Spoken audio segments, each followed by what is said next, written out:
Futures trading is absolutely blowing up, and so are futures prop firms.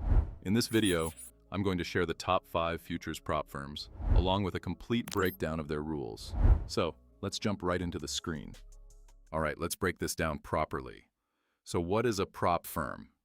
A prop firm, short for proprietary trading firm, is a company that provides traders with capital to trade. Instead of risking your own full account balance, you're trading using the firm's capital after you qualify. The only money you are directly risking up front is the evaluation fee and sometimes an activation fee. That's the cost to attempt the challenge. Now there are rules involved. You don't just get funded instantly. You usually have to pass an evaluation first. So let's go through the general process step by step. The first thing you would do is purchase an evaluation account. That's basically your challenge phase. Once you have the evaluation account, your job is to follow all the rules set by the firm and hit the required profit target without breaking any limits. At this stage, you either pass or fail. If you fail, you have to go back and purchase or restart another evaluation and try again. If you pass, then in most cases you move to the funded stage. Some firms require an activation fee before giving you the funded account, and some don't. Once you pay the activation fee, if required, you are now considered funded. Now being funded does not mean there are no rules anymore. You still have to follow all the rules. Daily loss limits, maximum loss limits, consistency requirements, and whatever else the firm has in place. From there, your goal is to grow the account and reach the minimum payout threshold. Once you hit the payout requirement and request your profit withdrawal, you receive your share of the profits. After that, you remain funded and continue trading. However, if at any point during the funded stage you violate a rule or breach the account, you lose that funded account and typically return back to the evaluation stage. So the overall process looks like this. You start at evaluation. If you fail, you restart evaluation. If you pass, you move to funded. If you fail funded, you go back to evaluation. If you reach payout and follow all rules, you stay funded and continue trading. Each prop firm has different rules. Some allow multiple accounts. Some limit how many accounts you can have. Some have stricter consistency rules. Others are more flexible. There are also ways to copy trade across multiple funded accounts to scale up profits, but that's a separate topic. If that's something you're interested in, let me know and I can break that down in another video. At the end of the day, a prop firm is essentially giving you leverage and capital in exchange for you following their rules and sharing profits. The opportunity is there, but discipline and rule following is everything. Now let us slow this down and really understand the different drawdown types in prop firms, because this is one of the most important parts of trading a funded account. The first type is a static drawdown. A static drawdown means your maximum loss limit never moves. It stays fixed from the moment you start the evaluation or funded account. It does not increase when you make profit, and it does not decrease. It simply stays at the same level for the entire lifetime of that account. For example, imagine you start with a $50,000 account, and you are allowed a $2,000 maximum loss. That means your account cannot go below $48,000. Even if you grow the account to $52,000 or $55,000, your breach level is still $48,000. It never changes. That is what makes it simple and predictable. Now let us move to trailing drawdown. Trailing drawdown means your maximum loss level moves upward as your account grows. There are 2 main types of trailing drawdown. The first one is end-of-day trailing. With end-of-day trailing, your drawdown only adjusts after the trading day ends. During the day, it does not care about floating profit or floating loss. It only looks at your final account balance when the session closes. For example, imagine you start with a $50,000 account and your trailing drawdown is $1,500. Your breach level would be $48,500. During the trading day, your account might go up to $50,800 and then drop to $50,200 and then move around again. None of that matters during the session. At the end of the day, if you close the day at $50,500, then your trailing drawdown moves up. Your new breach level becomes 49,000. You still have $1,500 of drawdown, but now it is calculated from the new closing balance. It only adjusts once the day is finished. Now let us talk about unrealized trailing drawdown. This one moves in real time. It follows the highest equity your account reaches, even if that profit is only floating and not closed.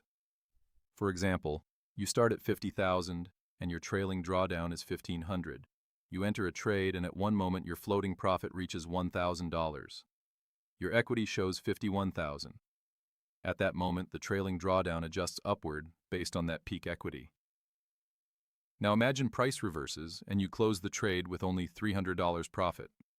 Your balance is now 50,300. However, the trailing drawdown does not move back down. It remains based on the highest equity, which was 51,000.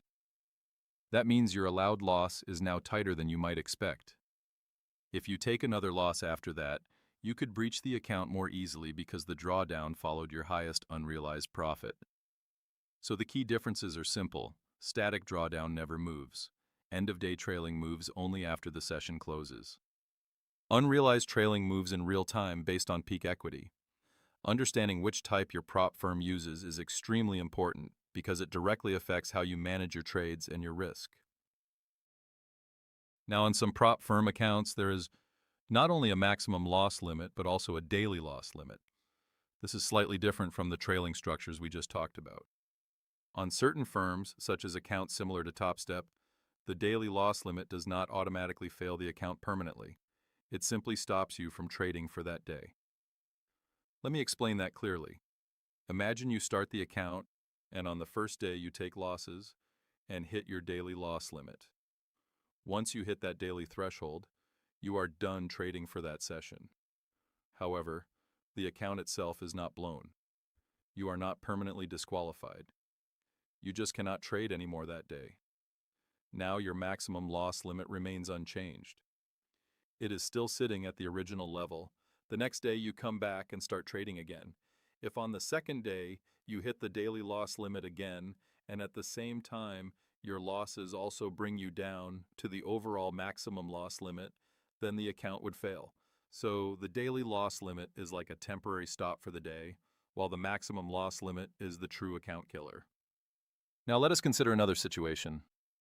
Suppose after hitting a daily loss limit on the first day, you come back on the second day, and instead of losing, you make profit.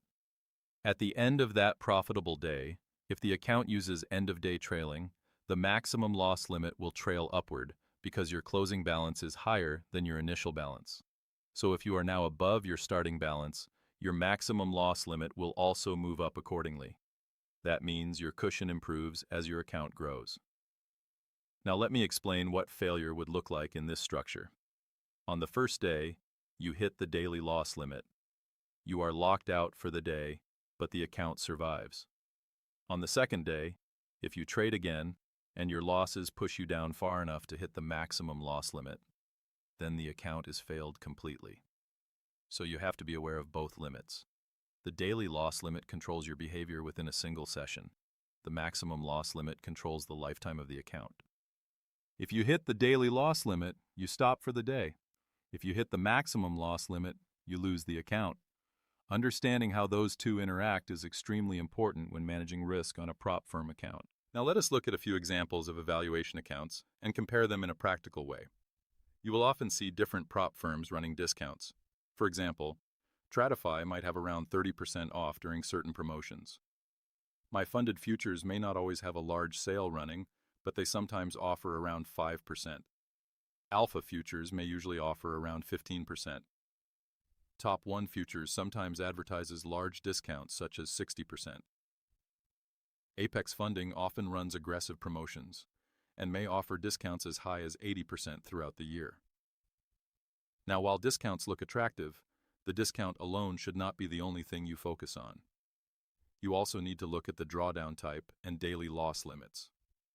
If you compare several $50,000 evaluation accounts side by side, you will notice differences in drawdown structure. Some use end-of-day trailing. Some use unrealized trailing. Some use static. You may also notice that certain firms have a daily loss limit while others do not. For example, one firm may have a daily loss limit of 2.5%, while another firm may not have a daily drawdown restriction at all. Some may trail unrealized gains, which means your maximum loss level moves in real time. Others may trail only at the end of the day. These differences matter much more than the discount percentage. Now, here is something very important that most beginners misunderstand. When you purchase a $50,000 account, you are not truly controlling $50,000 in risk. If the maximum drawdown allowed is $2,000, then in reality, you are only controlling $2,000 of risk. That is your true cushion. So if you pass the evaluation and become funded, you are not getting access to $50,000 of free capital. You're effectively getting access to the drawdown amount.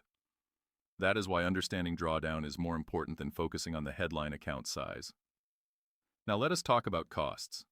Each firm has a different evaluation fee. Most futures prop firms charge the evaluation fee monthly. So if you fail the evaluation and want to try again, you usually pay again the next month unless you cancel and restart. Some firms require an activation fee after you pass the evaluation. Others do not require an activation fee but may have higher monthly costs instead. For example, one firm may charge $42 for the evaluation and then around $200 activation fee once you pass. That means your total upfront cost to get funded could be around $200. Another firm might not charge an activation fee, but may charge a higher monthly evaluation cost. If you expect to fail multiple times, it might actually be cheaper to choose a firm with a lower monthly evaluation fee rather than focusing only on activation cost. So when comparing prop firms, you need to think about several factors. First, what type of drawdown do they use? Second, do they have a daily loss limit? Third, what is the evaluation fee? Fourth, is there an activation fee? And finally, what is the actual drawdown amount you are getting? Because again, a $50,000 account with a $2,000 drawdown is really a $2,000 risk account. I hope this comparison helps you think more clearly about what actually matters when choosing a prop firm instead of just looking at the biggest discount or the largest account size. All right, so that covers everything you need to understand when it comes to these evaluation accounts and how to actually compare them properly. Do not just look at the account size, and do not just look at the discount percentage. Focus on the drawdown type, the daily loss rules, the evaluation cost, the activation fee, and most importantly, the actual risk you are being given. If you approach this correctly and treat it like a real business decision, instead of chasing cheap discounts, you will put yourself in a much better position long term. If this helped you, make sure you like the video, subscribe to the channel, and share it with someone who is confused about prop firms. If you want to connect with me, join the Telegram and Discord links in the description. And if you want to learn personally from me, you can check out the mentorship link below. I will see you in the next one.